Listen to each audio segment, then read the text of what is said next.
जय राधा माधव कुंज बिहारी जय राधा कुंज बिहारी गोपीजन वल्लभ गिरिवरधारी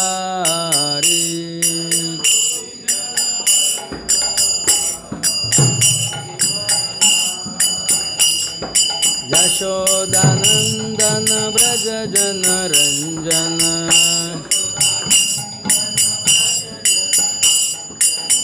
यमुना तीरावनचारी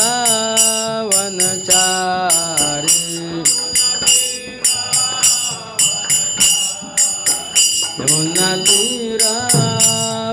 तीरावनचारी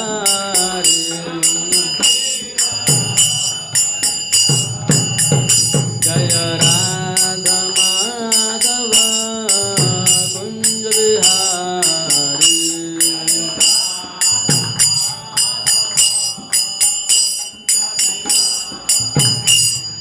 गोपीजन वल्लभ गिरिवरधारी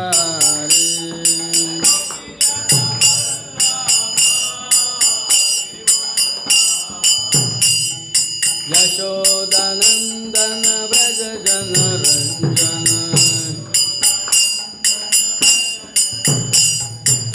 यमुना तीरावनचारी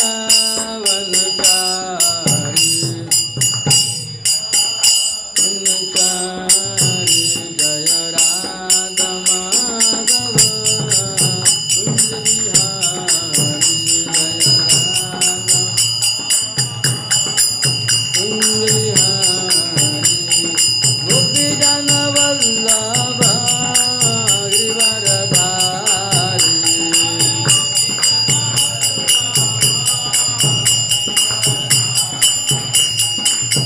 यशोदानंदन व्रज जन रंजन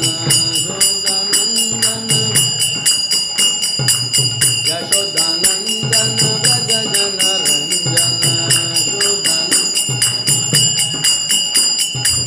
यमुना तीरावनचारी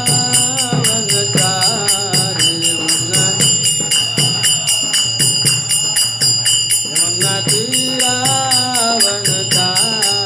यमुना तीरावनचारी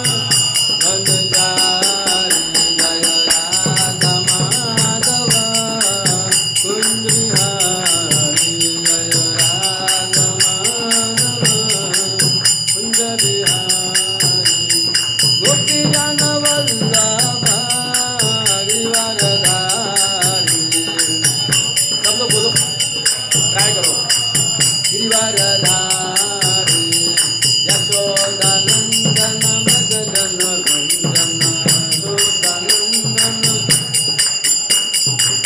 यमुना तीरावनचारी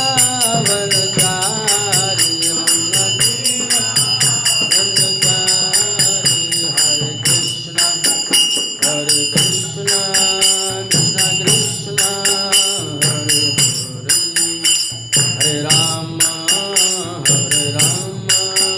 राम राम हरे हरे हरे कृष्ण कृष्ण कृष्ण हरे राम राम राम हरे हरे कृष्ण कृष्ण कृष्ण हरे हरे हरे राम राम राम हरे हरे हरे कृष्ण कृष्ण कृष्ण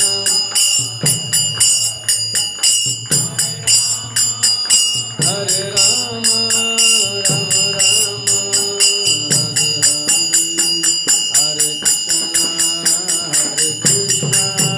कृष्ण कृष्ण हरे Ram Ram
Hare Krishna.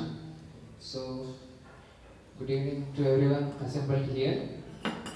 And this is a very special program. आज सब लोग इंग्लिश समझ पाते हैं? कोई दिक्कत नहीं इंग्लिश में? कितने लोगों को इंग्लिश समझने में दिक्कत होती है? कोई नहीं? ओके, बहुत अच्छी बात। तो आज हम ये प्रोग्राम चालू कर रहे हैं, Saturday youth meetings, and this will be a recurring event. ये हर सैटरडे को होगा, तो आप आने वाले सैटरडेज पे भी आइए। Every evening will have this program. और इसके अलावा एक और चीज़ है जो हम आखिरी में अनाउंस करेंगे, वो रहेगा मंथली यूथ फेस्टिवल, जो अभी हमने सुरेश भट्ट में किया अमोघ लीला प्रभु जी का। उस प्रकार से हर महीना हम एक यूथ फेस्टिवल करेंगे। तो ये दो चीज़ें हम इस साल चालू करने वाले हैं, ताकि हम ज़्यादा से ज़्यादा यूथ्स तक पहुंच सके, उनको वैदिक नॉलेज, भगवत गीता का जो ज्ञान है उसे पहुंचा सके। और आज के हमारे स्पीकर है हिज ग्रेस प्राणनाथ प्रभु। एक्चुअली प्रभु जी काफ़ी सीनियर है यहाँ पर। हमारा प्रभु जी का जितना एक्सपीरियंस है कृष्णा भावना में, कृष्णा कॉन्शियसनेस में, उतना यहाँ पर किसी का उम्र भी नहीं होगा। तो he is very senior devotee, he is serving at ISKCON Nagpur. और प्रभु जी इसके पहले इस्कॉन वृंदावन में भी एज ए टेम्पल कमांडर वहाँ पे सेवा किए हैं। और his specific service was in पद यात्रा। उन्होंने काफ़ी साल, मतलब जो पैदल चल के पूरे भारत में भ्रमण किए हैं प्रभु जी। तो जो इसका उनका पद यात्रा टीम होता है, पद यात्रा डिवोटीज होता है, तो बैलगाड़ी लेके गांव गांव में जाके लोगों को गीता का प्रचार करते हैं। सो कई सालों तक प्रभु जी ने उसमें भी सेवा किया है।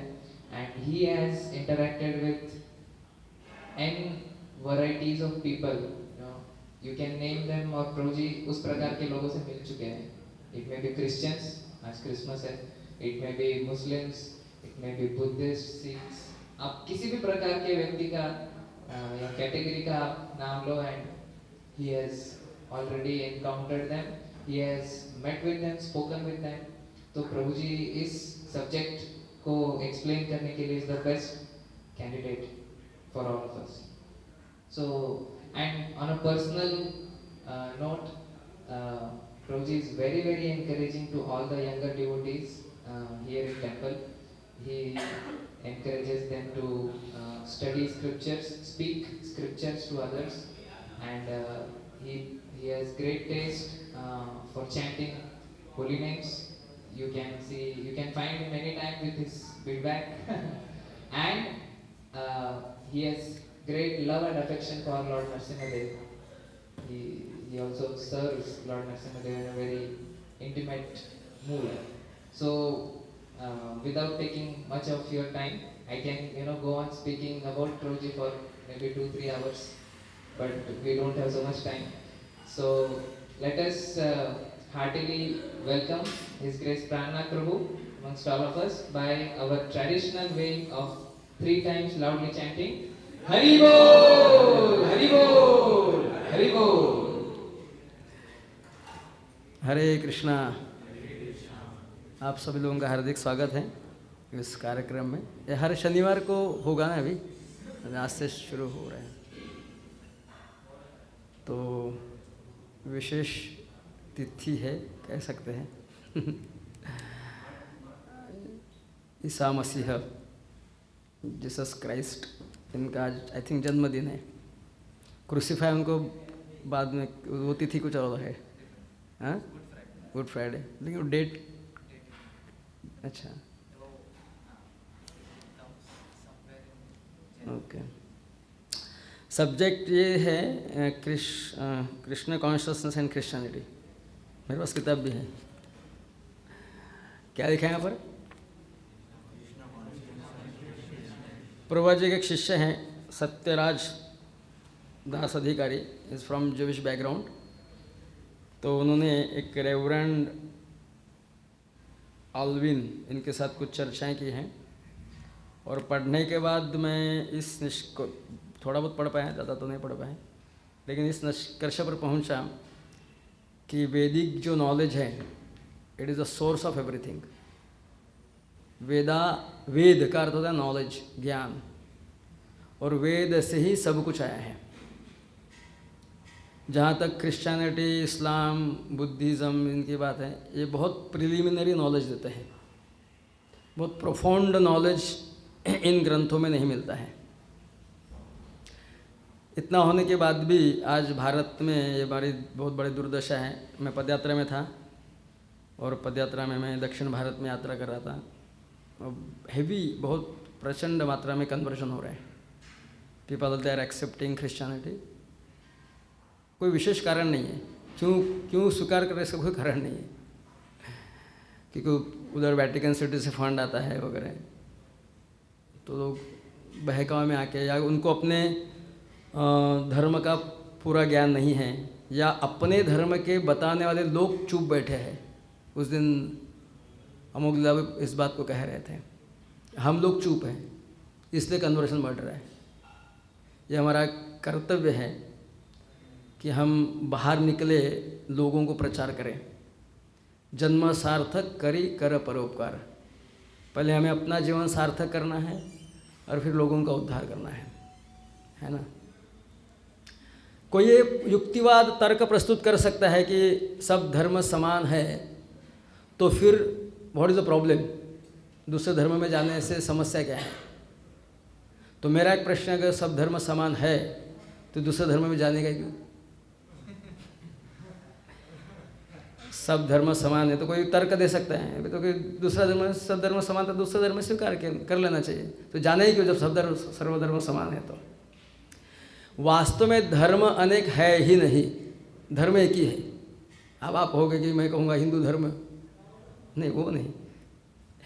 एक ही धर्म है। वो धर्म का स्वरूप है कि ईश्वर की सेवा करना, उनसे प्रेम करना, उनकी भक्ति करना, लेकिन अलग अलग रूपों में उसको देखा जा सकता है।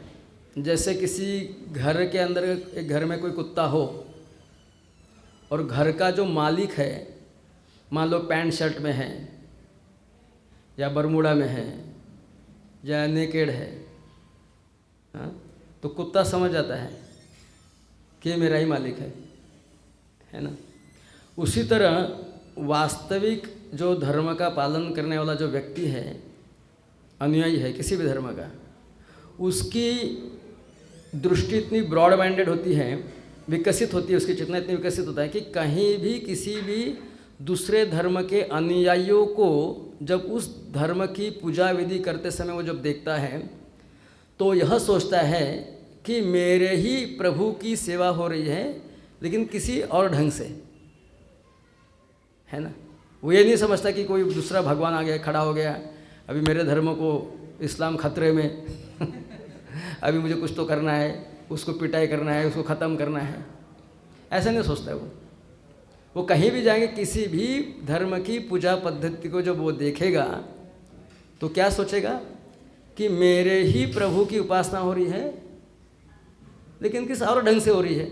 मेरे प्रभु उस पूजा पद्धति से, मेरे प्रभु अनलिमिटेड हैं तो उनकी पूजा पद्धति भी अनेक हो सकती हैं। किसी दूसरे रूप में मेरी पूजा पद्धति को स्वीकार करना चाहते हैं, मैं किसी और पूजा पद्धति से उनकी सेवा करता हूँ। तो उसका दृष्टिकोण इतना प्रोफाउंड होता है, इतना ब्रॉड माइंडेड होता है, विकसित होता है। यह दृष्टि भाग्य से हमारे जो वैदिक अनुयायी है उनके अंदर काफ़ी हद तक ये दृष्टि मैं देख पाता हूँ, लेकिन जो दूसरे धर्म के अनुयायी है उस धर्म के अनुयायी में ये विकसित दृष्टिकोण नहीं दिखाई देता है और तुरंत वो बिगड़ जाते हैं और अपना मत थोपना चाहते हैं, है ना। लेकिन धर्म में यह विकसित दृष्टिकोण सिखाता है। ऐसा क्यों करते? क्योंकि उन्हें उनका धर्म का पूर्ण नॉलेज नहीं है। जहाँ तक ईसा मसीह की बात है, हालांकि वैदिक ज्ञान पूर्ण रूप से है, डिटेल है, जितना डीप नॉलेज वैदिक धर्म में दिखाई देता है उतना नॉलेज, इतना ज्ञान और किसी धर्म में नहीं दिखाई देता है। उन्हें ना आत्मा का ज्ञान पता है, न ईश्वर का ज्ञान पता है, न प्रकृति का ज्ञान है। जो भौतिक जगत है ना उसके बारे में ठीक से बता पाते हैं, न आत्मा के बारे में ठीक से बताते हैं। वो बाइबल में भी वो ठीक से आत्मा के बारे में भी ध्यान नहीं दिया है। वो लोग सब्जी में, वनस्पति में अलग आत्मा समझते हैं, मनुष्य में अलग आत्मा समझते हैं, स्त्रियों में अलग आत्मा समझते हैं। लेकिन जिस तरह भगवद गीता वो साइंटिफिक पद्धति से आत्मा के ट्रांसमाइग्रेशन को बताता है, उसके बारे में वो धर्म में इतना नॉलेज नहीं है। और मेन जो प्रकृति 3 गुणों से बनी हुई है, सत्व रज तम, इसका तो किसी भी वेस्टर्न रिलीजन को अता पता भी नहीं है। जहाँ तक फिलॉसफी समझने की बात है, जब तक हमें if you don't have any information about the 3 modes of nature, mode of goodness, mode of passion and mode of ignorance, सत्वगुण, रजोगुण और तमोगुण, हम फिलॉसफी को समझ ही नहीं सकते हैं। ये बेसिक है। जब तक गुणों को हम समझेंगे नहीं, हम फिलॉसफी को समझ नहीं पाते हैं। लेकिन ये बेसिक इन्फॉर्मेशन ही उन लोगों के पास नहीं है। फिर भगवान भगवान कहते हैं, लेकिन भगवान गॉड के बारे में कुछ इन्फॉर्मेशन नहीं है। गॉड है इतना तो पता है, लेकिन who is God they don't know, है ना। ईसा मसीह कहते हैं कि I am the son of God. Mohammad पैगंबर कहते हैं I am the messenger of God. और कृष्ण गीता में कहते हैं आई एम गॉड। क्या कहते हैं? I am God. ईसा मसीह कहते हैं कि I am son of God. Mohammad पैगंबर कहते हैं मैं मैसेंजर, आई एम सर्वेंट और मैसेंजर ऑफ द गॉड। लेकिन कृष्ण क्या कहते हैं गीता में? I am God. भोक्तारम्य तपसाम सर्वलोक महेश्वरम सूर्यदम सर्वभूतानाम ज्ञात्वा माम शांति मृच्छति। मैं सभी यज्ञों का भोक्ता हूँ और सभी प्लानेटरी सिस्टम जितनी भी है उसका सबका एकमात्र अधीश्वर हूँ। और ये जो जानता है उसको शांति प्राप्त होती है ना। अभी बाइबल में भी कहा गया, उसमें 6 कमांडमेंट, बहुत सारे कमांडमेंट है। तो पहला कमांडमेंट क्या है कि अपने प्रभु से पूर्ण आत्मा के साथ, मनोयोग के साथ, बुद्धि योग के साथ प्रेम करो, ऐसा उपदेश है। Thy love thy God all your heart with all your mind, with all your intelligence. प्रभु से पूर्ण प्रेम करो अपने हृदय से। लेकिन प्रभु ही पता नहीं है तो क्या खाक प्रेम करेंगे? भगवान के बारे में ही जानकारी उस धर्म में नहीं है तो भला भगवान से क्या प्रेम करेंगे? है ना? क्योंकि ईश्वर के बारे में जो आइडियाज है बहुत वेग, और एक तो ईश्वर को नहीं पता ही नहीं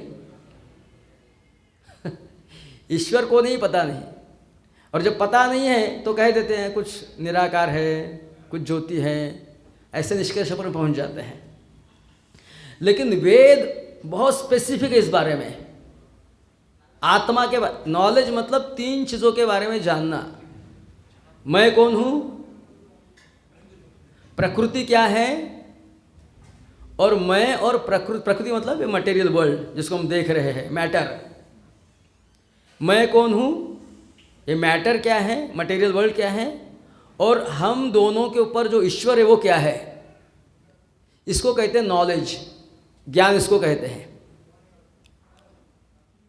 और मेरा प्रकृति के साथ क्या संबंध है, मेरा ईश्वर के साथ क्या संबंध है, और ईश्वर का प्रकृति के साथ क्या संबंध है, इसको जानना मतलब नॉलेज। लेकिन दुर्भाग्यवश उनके पास नॉलेज ही नहीं है, न प्रकृति मटेरियल मैटर क्या है वो भी उनको पता नहीं है। वेदों में तो वेदों में एक डिपार्टमेंट है, उसको कहते हैं सांख्य योग। सांख्य योग मतलब analytical study of this Cosmos matter, analytical study of this material world, विश्लेषणात्मक अध्ययन। तो उसमें प्रकृति का डिटेल अध्ययन कराया गया है। श्रीमद् भागवतम के 3 स्कंद में ज्ञान मिलता है और गीता में भी है। तो 24 तत्वों के बारे में बताया गया है, वो प्रकृति का नॉलेज हो गया। पृथ्वी, आप, तेज, वायु, आकाश, ये 5 ग्रॉस एलिमेंट है ना।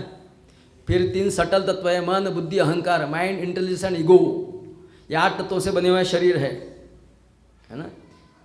फिर 5 ज्ञानेंद्रिया है, आँख, कान, नाक, त्वचा, जिह्वा, जिससे हमें नॉलेज मिलता है। 5 नॉलेज एक्वायरिंग सेंसेस, और 5 कर्मेंद्रिया है, हाथ, पैर, जेनिटल, रेक्टम और वाणी, वॉइस, ये 5 कर्मेंद्रिया है ना। फिर 5 तन्मात्राएं हैं, शब्द, स्पर्श, रूप, रस, गंध। ये डिटेल इन्फॉर्मेशन इवन मैटर के बारे में वेदों में मिलता है, उनके पास तो नॉलेज है ही नहीं। फिर आत्मा के बारे में डिटेल नॉलेज है कि कैसे आत्मा एक स्पेसिस से दूसरे स्पेसिस में जाता है, कितनी स्पेसिस है, इसके बारे में वेद क्लियर कट आइडिया प्रदान करता है। 9 लाख जलचर है, एक्वेटिक्स, डिटेल कि पानी में रहने वाले जो स्पेसीज है उनकी संख्या कितनी है। 9 लाख प्रकार, नॉट संख्या मतलब उनका पॉपुलेशन नहीं, 9 लाख प्रकार के जलचर, एक्वेटिक्स, 11 लाख कीड़े मकोड़े, insects, 10 lakh birds, 30 lakh 4 legged animals, 20 lakh trees and 4 lakh human beings. इतना क्लियर कट इंफॉर्मेशन वेदों में मिलता है। और ये सोल जो है एक स्पेसिस से दूसरे स्पेसिस में ट्रांस माइग्रेट होता है ना। और ट्रांस माइग्रेट होने के बाद उसको फिर अंततः ह्यूमन फॉर्म मिलता है। इतना क्लियर कट एक्सप्लेनेशन दिया है। ऊर्ध्वम गच्छन्ति सत्वम गच्छन्ति ऊर्ध्वम गच्छन्ति सत्वस्था, मध्ये तिष्ठन्ति राजसा, जघन्य गुणवृत्तिस्थो अधो गच्छन्ति तामसः। As soul associates with the modes of nature, he transmigrates from one species to another. If he is associating with the mode of goodness, he will go to upward. If he is associated with the mode of passion, he will stay in this earthly plan realm. And if he will associate with the mode of ignorance, he will go to the animal kingdom. इतना detail बताया गया है आत्मा के बारे में, प्रकृति के बारे में, है ना। फिर कॉस्मोलॉजी के बारे में बताया गया है भागवतम के 5वें स्कंद में। प्लैनेटरी सिस्टम के बारे में कि एक प्लैनेट से दूसरे प्लैनेट के बीच में अंतर कितना है, मार्स से लेके शुक्र का अंतर कितना है, विनस तक, उससे बुध तक अंतर कितना है, सन का अंतर कितना है, और आज का के जो मॉडर्न साइंटिस्ट जो डिस्टेंस बताते हैं उससे काफ़ी मिलता जुलता है ना। और फिर आध्यात्मिक जगत के बारे में भी वर्णन मिलता है। उनके इसमें खाली हेवन तक है कि हमें स्वर्गीय लोकों में जाना है। अगर if you follow the instructions of Jesus then you will go to heaven, and heaven को वो अल्टीमेट समझते हैं। लेकिन गीता इससे आगे कहती है, भगवद गीता में भगवान कहते हैं कि अगर तुम स्वर्ग हेवन में भी जाओगे तो भी तुम इस भौतिक जगत में वापस आओगे। क्षिणे पुण्य मर्त्य लोकम विशंति। तो according to them heaven is शाश्वत, बट हेवन इज नॉट शाश्वत, इट इज नॉट इटर्नल। वहाँ से भी हमको वापस आना पड़ता है।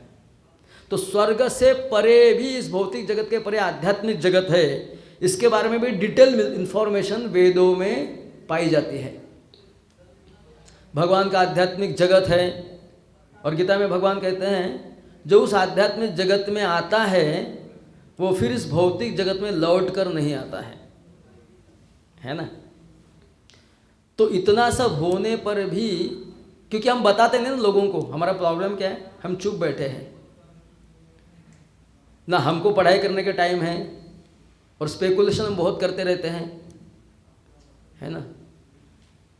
भारत में क्या अध्यात्म बोले तो हर एक को पता है क्या अध्यात्म है, उसको समझने के लिए किसी के पास जाने की आवश्यकता नहीं।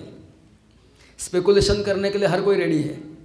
अरे गॉड, हाँ भगवान कुछ है नहीं, किसने देखा, तूने देखा है क्या, ऐसा बोल बोल के हम उसको मैटर को क्लोज कर देते हैं, है ना। फिर जब हम चुप बैठते हैं, ना हम प्रचार करते हैं, ना हमें हमारे धर्म के बारे में कुछ नॉलेज होता है, तो धीरे से दूसरा कोई आ जाता है और अपने धर्म में अपने को लेके चला जाता है। यह आज की शोकांतिका है, जबकि उस धर्म में कुछ है ही नहीं मैं उनकी निंदा नहीं कर रहा हूँ। जैसे एक बार ईसा मसीह के शिष्य ईसा मसीह को पूछते हैं कि आप जो हमें ज्ञान दे रहे हो क्या ये पूर्ण है क्या। बहुत अच्छा प्रश्न पूछा उन्होंने, है ना, कि आप जो हमें ज्ञान प्रदान कर रहे हो वो कंप्लीट है। तो ईसा मसीह कहते हैं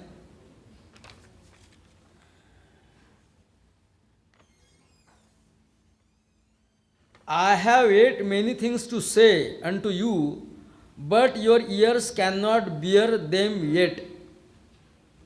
मुझे बताने के लिए तो बहुत कुछ है आपको, हाँ, लेकिन आप उस चीज़ों को समझ नहीं पाओगे, इसलिए मैं बता नहीं रहा हूँ।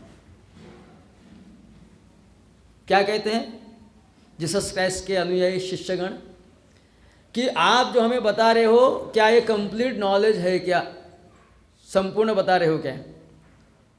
और जीसस क्राइस्ट ईसा मसीह क्या कह रहे हैं, बताने लायक तो बहुत कुछ है, मैं बता नहीं पा रहा हूँ क्योंकि तुम समझ नहीं पाओगे, तुम्हारी बुद्धि इतनी विकसित नहीं है ना।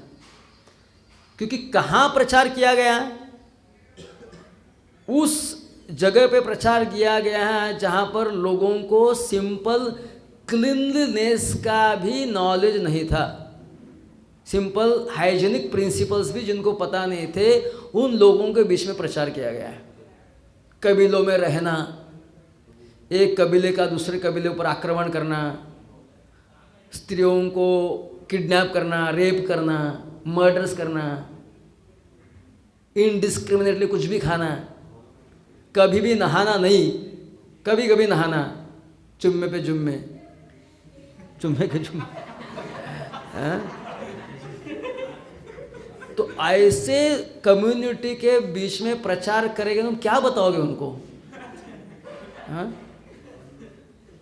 इसलिए क्रिश्चियनिटी, इस्लाम ये सब खाली मोरल प्रिंसिपल्स बताते हैं, चोरी मत करो, डाका मत डालो, दूसरे के साथ अच्छे से रहो, मोरालिटी, नैतिकता।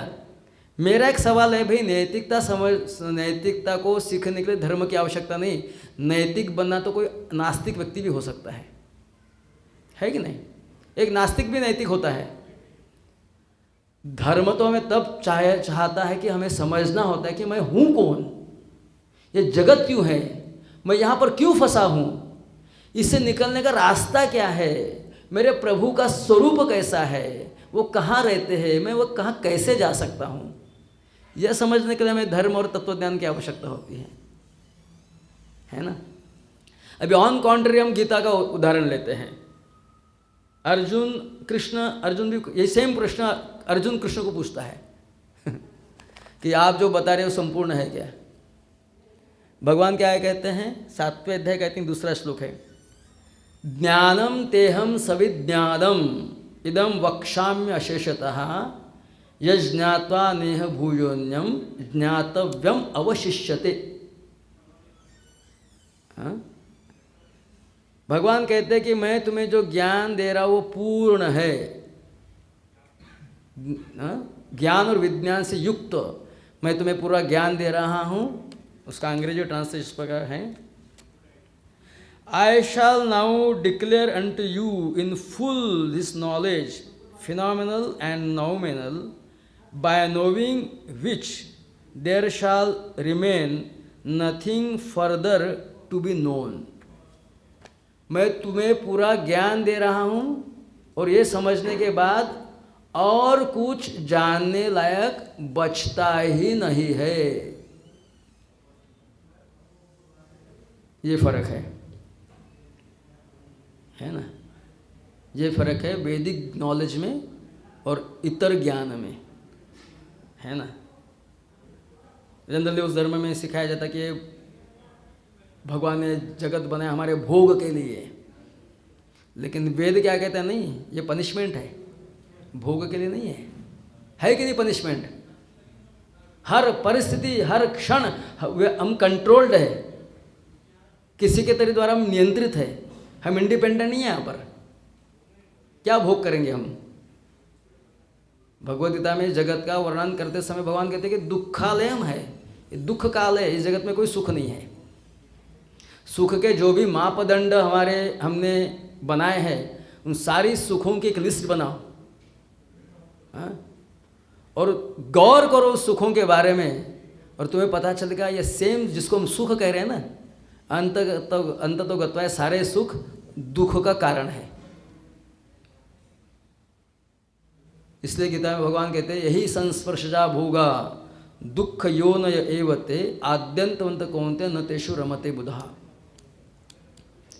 इसीलिए जो आत्म साक्षात्कार के प्रति जो गंभीर है वो साधक इस भौतिक जगत के सुखों के पीछे नहीं लगता,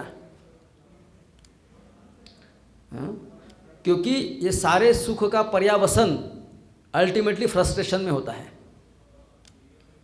खाने का सुख लो तो थोड़ा ही खा पाओगे, ज़्यादा खाओगे तो सेम खाना दुख बन जाता है। सेक्स लाइफ लो, 2 मिनट का सुख होता है ना। ज़्यादा करोगे तो बहुत सारी समस्या हो जाती है ना।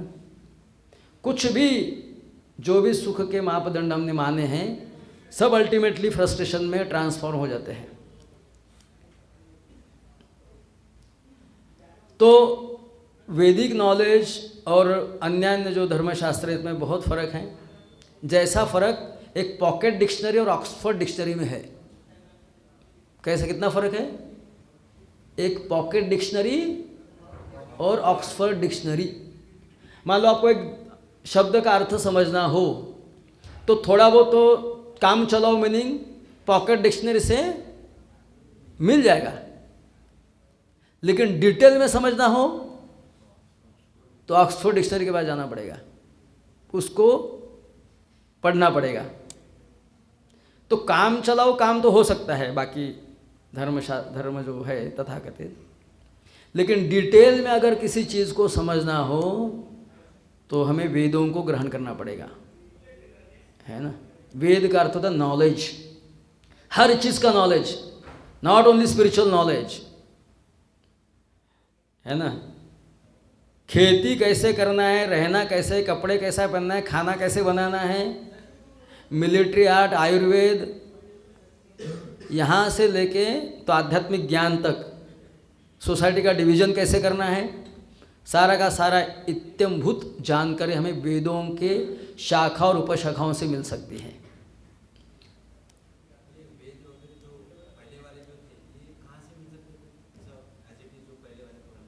पहले वाले अभी भी पहले वाली है, अभी कोई बदले हुए नहीं है। नहीं नहीं, ऐसा कुछ नहीं।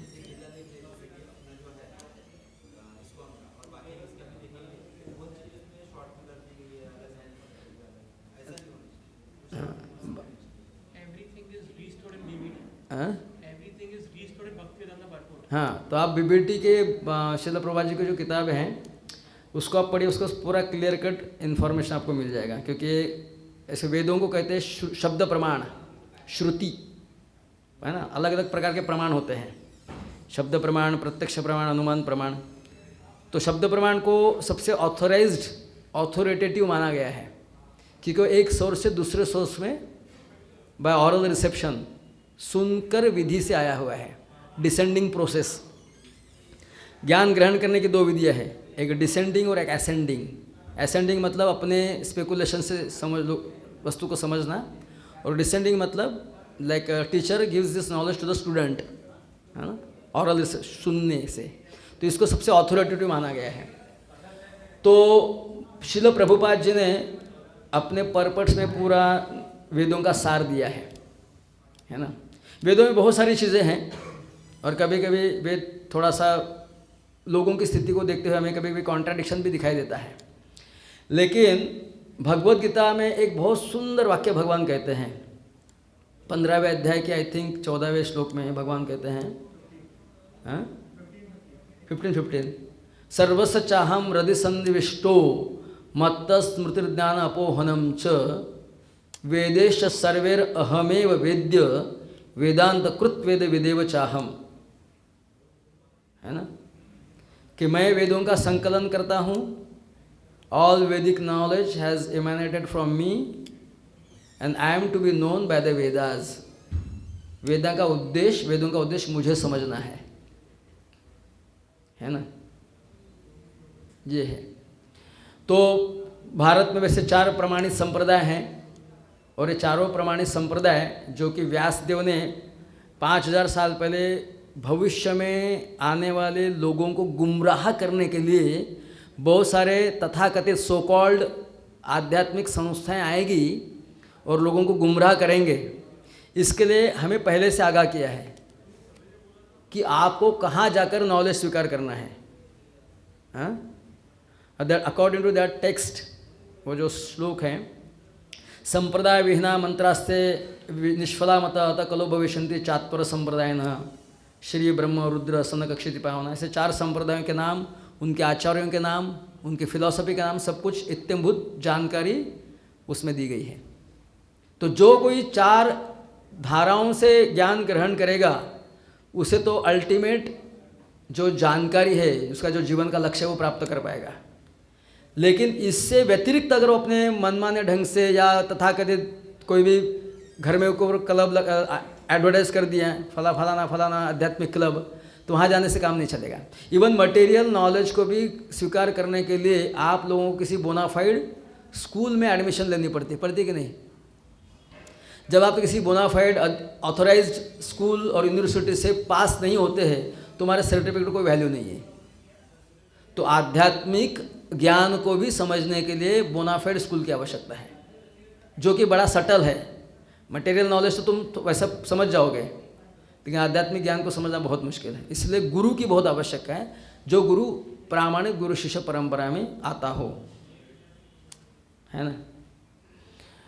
तो जीसस क्राइस्ट, ईसा मसीह के बारे में कुछ चर्चा करेंगे। उनका जन्म हुआ और जब वो 12 साल के थे उसके बाद वो ईस्ट में गए, ऐसा वर्णन आता है उनके बाइबल आदि ग्रंथ में। क्यों कहाँ गए? पूर्व के दिशा की तरफ। और बाद में वो when he was 30 years old, वो अपने उस जगह पे आए, जेरूसलम वगैरह जगह पे आए। तो बीच में 18 साल का पीरियड वो कहाँ थे, इसके बारे में बाइबल चुप है, वो डिटेल इन्फॉर्मेशन नहीं मिलती है, उसमें नहीं है ये। हाँ, काफ़ी लोगों ने इसके ऊपर रिसर्च किया है, कुछ भारतीय लोगों ने रिसर्च किया है, कुछ वेस्ट उनके लोगों ने रिसर्च किया है, और एक आई थिंक 1920 में एक किताब पब्लिश हुआ, उसका नाम था एक्वेरियन गॉस्पेल। और कुछ रशियन एक ऑथर ने बहुत रिसर्च किया, वो भारत में आया था। बाद में पता चला कि बहुत जगह जो 18 साल में से 12 साल ईसा मसीह भारत में रहे, और भारत में रह के वो अलग अलग जगह पर जाकर उन्होंने वेदों की शिक्षाएं ग्रहण की। जगन्नाथपुरी में उनका संन्यास दीक्षा हुआ। वाराणसी में थे, हिमालय में थे, तिब्बत में गए, बौद्ध लामाओं के साथ रहे, योगियों के साथ रहे भारत में। ये वर्णन मिलता है, बहुत रिसर्च करने के बाद ये इन्फॉर्मेशन मिली है। मैं कुछ साल पहले, 1.5 साल पहले यवतमाल में था, वहाँ पर इस्कॉन सेंटर में मैं अध्यक्ष था। तो मैं जिस एरिया में रहता था वो उसमें कुछ क्रिश्चियन लोग रहा करते थे, और उनके एक वैन थी जो से वो प्रचार करते थे। तो उस वैन के पीछे उनका एक वाक्य लिखा था, वो मुझे थोड़ा हिट किया कि कैसे ये वैदिक संस्कृत कल्चर से इसके रूट्स जुड़े हुए हैं। उसमें लिखा था, मतलब जीसस क्राइस्ट कहते हैं, even though I walk through the valleys of shadow of death I will no fear because your Lord's rod and staff will protect me. अगर मैं मौत के खाई में भी चला जाऊंगा तो मुझे डर नहीं है। क्यों? क्योंकि मेरे प्रभु ने दिया हुआ दंड और कपड़ा मेरी रक्षा करेगा। स्टाफ का एक अर्थ कपड़ा भी होता है ना? My Lord's rod and staff will protect मी, ये वाक्य वहाँ पर लिखा था। तो मैं थोड़ा कनेक्ट किया कि जो लोगों ने ये लिखा है, एक्वेरियन गॉस्पेल वगैरह दूसरे किताब, उन्होंने कहा था कि जीसस क्राइस्ट का संन्यास भारत में हुआ था।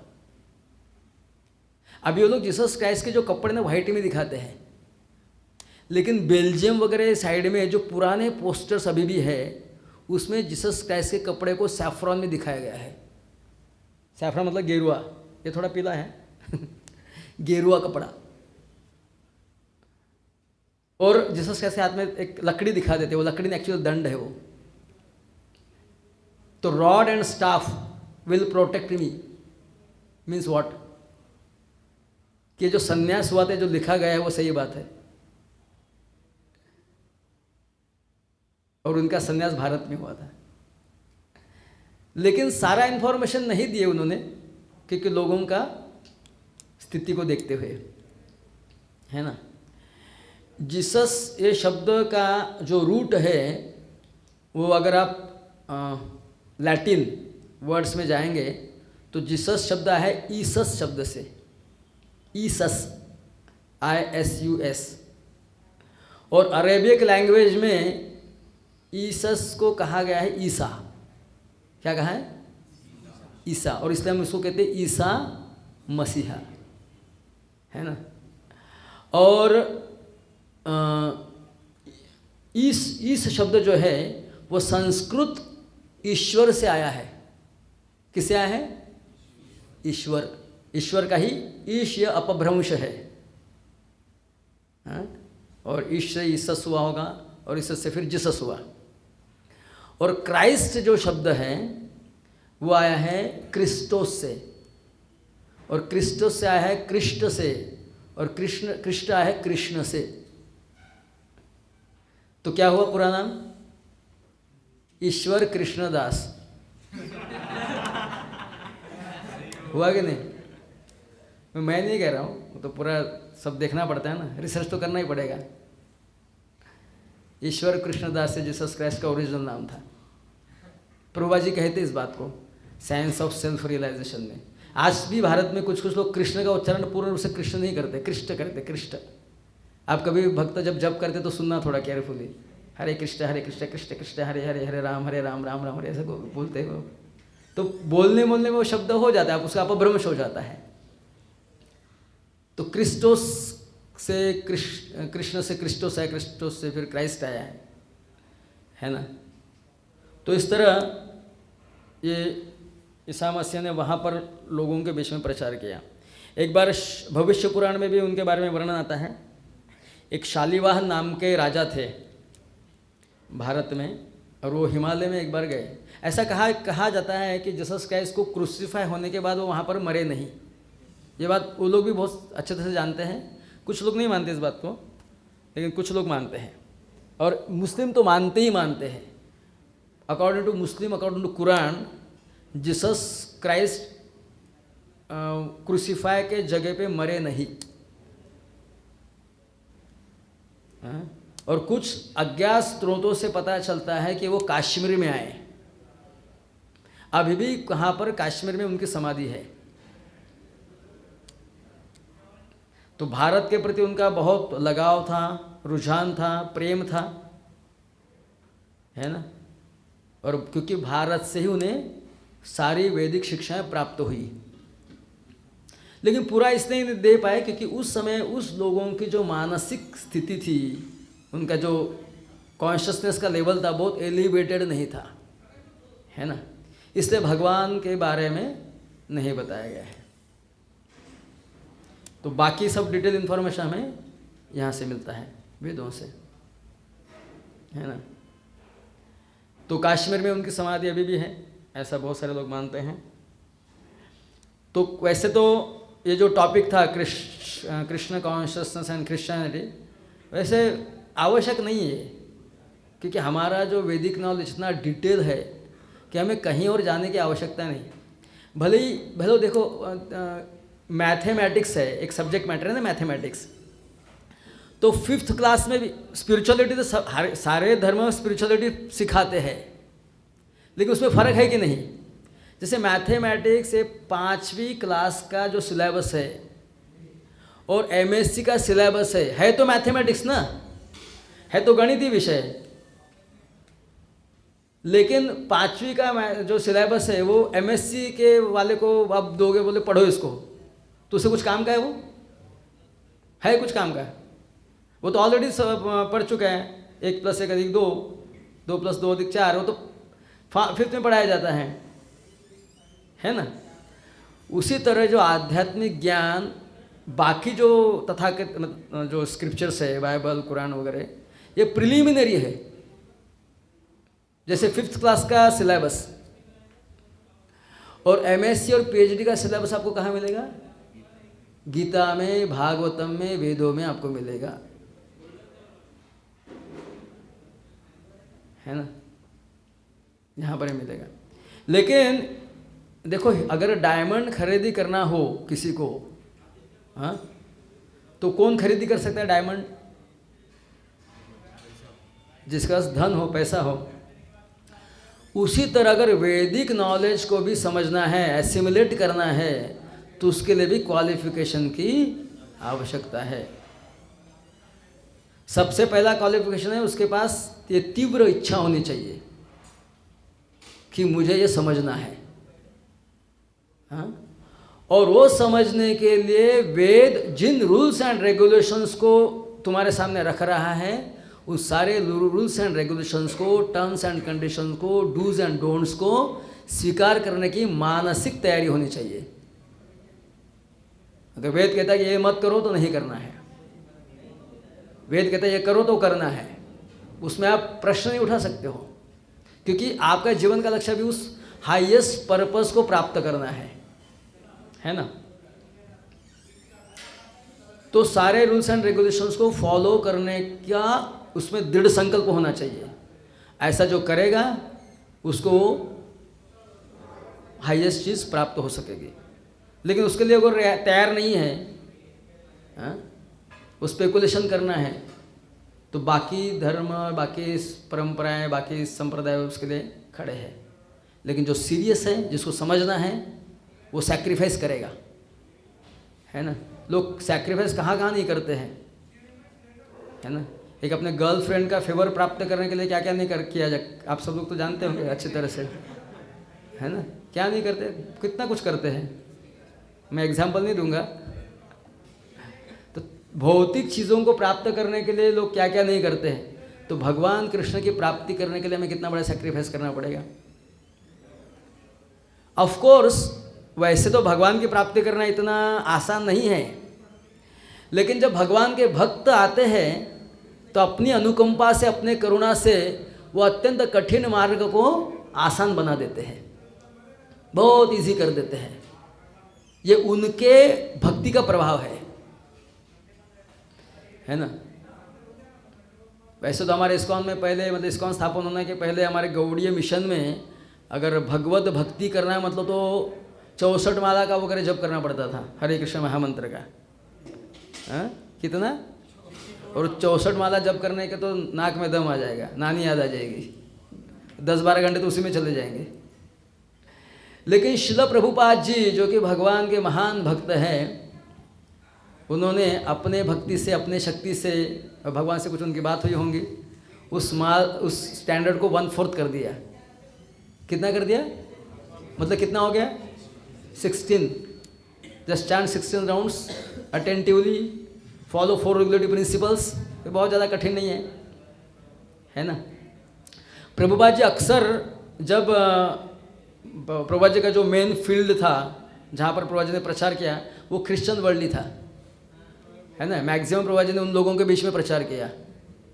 प्रभुपाद जी जब कलकत्ता में थे तो बचपन में वो विक्टोरिया मेमोरियल को देखने गए थे एक बार, कलकत्ता में विक्टोरिया मेमोरियल जो चर्च, आई थिंक 5 मिनट के बाद, ओके। तो वो देखने गए और उन्होंने देखा कि क्रिश्चियन लोगों ने इतना बड़ा चर्च बनाया है। तो बचपन में जब बच्चे थे तभी उन्होंने प्रतिज्ञा किया था कि मैं इससे भी बड़ा मंदिर बना के दिखाऊंगा। और आज वो मंदिर कलकत्ता के बहुत पास में मायापुर में खड़ा होने जा रहा है। ये कुछ 250-350 फीट का है विक्टोरिया मेमोरियल, तो 350 फीट का है। देखो ये है भगवान की भक्ति की शक्ति। आपको एक छोटा सा बताता हूँ कि बाबरी मस्जिद मुसलमानों ने, मुगलों ने गिराई, राम मंदिर, और वहाँ पर बाबरी मस्जिद खड़ी की। आज वो मंदिर बनाने के लिए हमें कितना साल लगा पता है? वहाँ पर राम मंदिर कितना साल लगा? 500 साल लगे। कितने? जबकि हमारी संख्या ज़्यादा है उनसे। तो खैर हम तुम ये बात वैदिक अन्याय को शोभा नहीं देती है, वैसे मुझे भी शोभा नहीं देती है बोलना। We are all spirit soul and we are all part and parcel of that supreme absolute reality, that supreme person. लेकिन कभी कभी व्यावहारिक दृष्टिकोण से भी बोलना पड़ता है ना। तो 500 साल लगे ना। श्रील प्रभुपाद जी, और कितने हिंदूज हैं भारत में? 80 करोड़ बहुत है। 80 करोड़ हिंदुओं को बाबरी मस्जिद जहाँ पर गिराई गई उस जगह पे राम मंदिर बनाने के लिए 500 साल लगे। अभी मैं आपको बताता हूँ, हमारे भूमि में, हमारे लैंड में श्रील प्रभुपाद जी, उनको सेनापति भक्त कहा जाता है। 70 साल की अवस्था में, बूढ़े थे ना, 70 मतलब जवान होता है, बहुत शक्ति होती है, बाहों में बल होता है क्या? 70 साल की अवस्था में कहाँ गए? हमारे यहाँ नहीं, उनके गढ़ में, उनके गढ़ में गए, अमेरिका, फ्रांस, इंग्लैंड। और वहाँ पर उन्होंने 70 साल की अवस्था में चर्चेस को राधा कृष्ण के मंदिर में ट्रांसफ़र किया। यह है भक्त की शक्ति, है ना। तो कहने का तात्पर्य मैं लास्ट यही बताऊंगा आपको कि आध्यात्म में अनेक अध्यात्मवादियों की श्रेणियां हैं। ज्ञानी है, योगी है, भक्त है। तो ज्ञानी और योगी बनने की कोशिश मत करो, भक्त बनो। जैसे जीसस क्राइस्ट ने भी भक्ति के बलबूते पर इतना प्रचार किया, तब जाके उनका नाम आज भी रोशन है ना। तो भक्ति में इतनी शक्ति होती है कि भक्ति के बलबूते पर तुम कुछ भी कर सकते हो। प्रभुपाद जी एक हिंदी लेक्चर में कहते हैं कि क्या एक पाकिस्तान के लिए रो रहे हो, अगर भगवान श्री कृष्ण के चरण कमलों का आश्रय लोगे, उनके नाम का आश्रय लोगे, तो पूरे दुनिया को हिंदुस्तान बना दोगे। क्या कहा? क्या एक पाकिस्तान के लिए रो रहे हो? हम कहते हैं अरे पाकिस्तान भारत से टुकड़ा भाग विभाग अलग हो गए हैं, मुसलमान आ गए, उधर उनका राज्य चल रहा है। प्रभुपाद जी कहते हैं भगवान का आश्रय लो तो पूरे दुनिया को हिंदुस्तान बना दोगे। तो ये भगवान की भक्ति में शक्ति है। तो चाहे अपना व्यक्तिगत जीवन हो, कोई व्यक्तिगत समस्या हो, कोई कलेक्टिव समस्या हो, कोई सामाजिक समस्या हो, हर समस्या में के पीछे भगवान कृष्ण कॉन्शसनेस एकमात्र सोल्यूशन है। अगर आप इसको ग्रहण करोगे गंभीरता से तो आप अपने व्यक्तिगत जीवन में पूर्ण रूप से सफल होगे, है ना। और आप अगर कुछ करना चाहते हो अपने देश के लिए तो भी कर पाओगे, समाज के लिए कुछ करना चाहते हो तो करोगे, है ना। देखो एक स्टेटमेंट है एक बहुत बड़े, उन्होंने कहा कि इस्लाम फैला तलवार के बलबूते पर, फैला कि नहीं? क्रिश्चियनिटी फैलाएं पैसे वैसे दे के कुछ फुसला फासला के क्रिश्चियन बना देते हैं, लेकिन भविष्य में जो वैदिक धर्म है ये सब जगह फैलने वाला है, क्योंकि दुनिया ऐसी स्थिति में आ चुकी है कि वैदिक ज्ञान या कृष्ण भावना के अलावा उनके पास दूसरा कोई सोल्यूशन नहीं है। उनको कृष्ण भावना अमृत को स्वीकार करना ही पड़ेगा, क्योंकि चैतन्य महाप्रभु की भविष्यवाणी है। तो ये जो वैदिक ज्ञान फैलेगा ये भक्ति के बलबूते पर, ना तलवार के बलबूते पर, ना पैसे के बलबूते पर। कैसे फैलेगा? भक्ति और ज्ञान के बलबूते पर फैलेगा, है ना, क्योंकि उसकी आज लोगों को जरूरत है। हरे कृष्णा। ग्रंथराज श्रीमद् भगवद गीता की, पूर्ण पुरुषोत्तम सर्वशक्तिमान भगवान श्री कृष्णचंद्र की, ईसा मसीह की हरि बोल। आज उनका बर्थडे है।